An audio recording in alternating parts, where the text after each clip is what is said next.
আসসালামু আলাইকুম। সবাইকে রমজান মোবারক। আমার আজকের ভিডিও টপিক হচ্ছে আয়ারল্যান্ডের ইফতারি সম্পর্কে ফুল ডিটেলস। অনেক ভাইয়া আপুরা আয়ারল্যান্ডে নতুন, তারা জানতে চায় আয়ারল্যান্ডে ইফতারি কিভাবে ম্যানেজ করতে হয়। আমরা কি কোনো জায়গাতে কিনে খেতে পারবো নাকি বাসায় তৈরি করতে হবে, তারই একটা শর্ট ডিসকাশন এখানে করবো এবং কিছু অপশান আপনাদের জন্য বলে দিব। যেহেতু আয়ারল্যান্ডে বাংলাদেশের মতো অথবা মিডল ইস্টের মতো স্ট্রিট ফুড পাওয়া যায় না ইত্যাদির জন্য, এখানে অনেক ধরনের হেলথ অ্যান্ড সেফটির রুলস ফলো করতে হয়, কাউন্সিল থেকে পারমিশন নিতে হয়, তাছাড়া অনেক সময় লাইসেন্সেরও প্রয়োজন হয়, যার কারণে আমাদের অনেক কষ্ট হলেও আমরা বাসায় ইত্যাদি তৈরি করি। এটা হচ্ছে অপশান 1। অপশান 2 হচ্ছে আপনি যে মসজিদে তারাবি পড়বেন প্লাস ইফতারি করা যদি সময় থাকে তাহলেও সেখানে অল্প করে আর কি ইফতারির সাথে খাবারের ব্যবস্থাও তৈরি করে।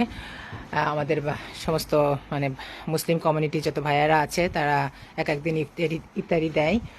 আর থার্ড অপশান যেটা, সেটা হচ্ছে অনলাইনে কিছু আপুরা আছে তারা বাসায় খাবার তৈরি করে, তাদের অবশ্যই সার্টিফিকেট আছে এগুলো করার জন্য। আপনি তাদের সাথে কমিউনিকেশন করতে পারেন।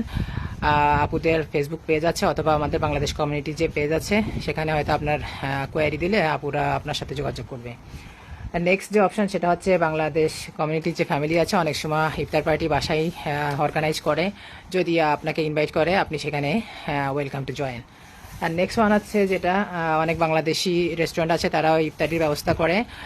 তাছাড়া অনেক বাংলাদেশ মুসলিম কমিউনিটির যে রেস্টুরেন্টগুলো আছে ডিউরিং রমাদান তারাও ইফতারির ব্যবস্থা করে, আপনাকে এটা অনলাইনে সার্চ করে নিতে হবে। এভাবেই আর কি আয়ারল্যান্ডে ইফতারি ব্যবস্থা।